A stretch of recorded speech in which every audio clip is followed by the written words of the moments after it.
All right, so the two thicknesses of tape is gonna be full or a half piece of tape, which rip it, will look something like this.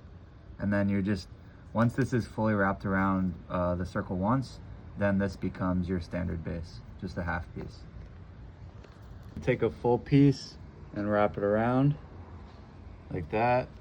It's an anchor. Oh, those feet are nice. And with here, try to minimize wrinkles. Don't let this part be too tight, especially compressing that way.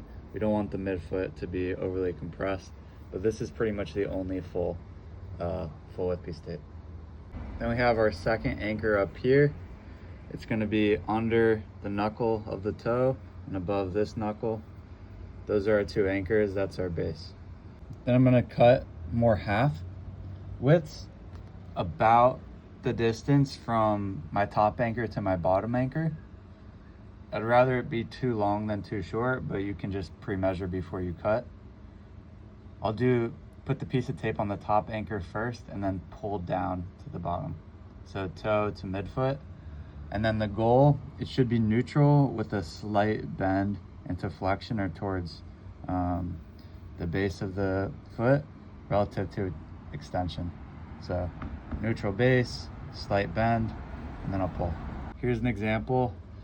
I'll pull, coming down, that's my strip. And then I'm gonna work it all the way around from the bottom of my foot. And I'll put 50% overlap, 50% overlap, 50% overlap until I get all the way onto the top. This is what it's gonna look like when it's halfway. The toe is slightly bent, but for the most part, it's pretty neutral. And then I'll show you when it's finished. All right, so now it's wrapped all the way around, 50% overlap, going around to the base of the foot.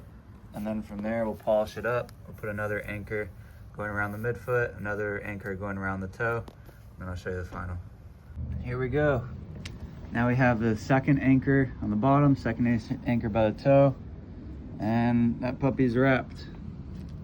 Shouldn't go anywhere.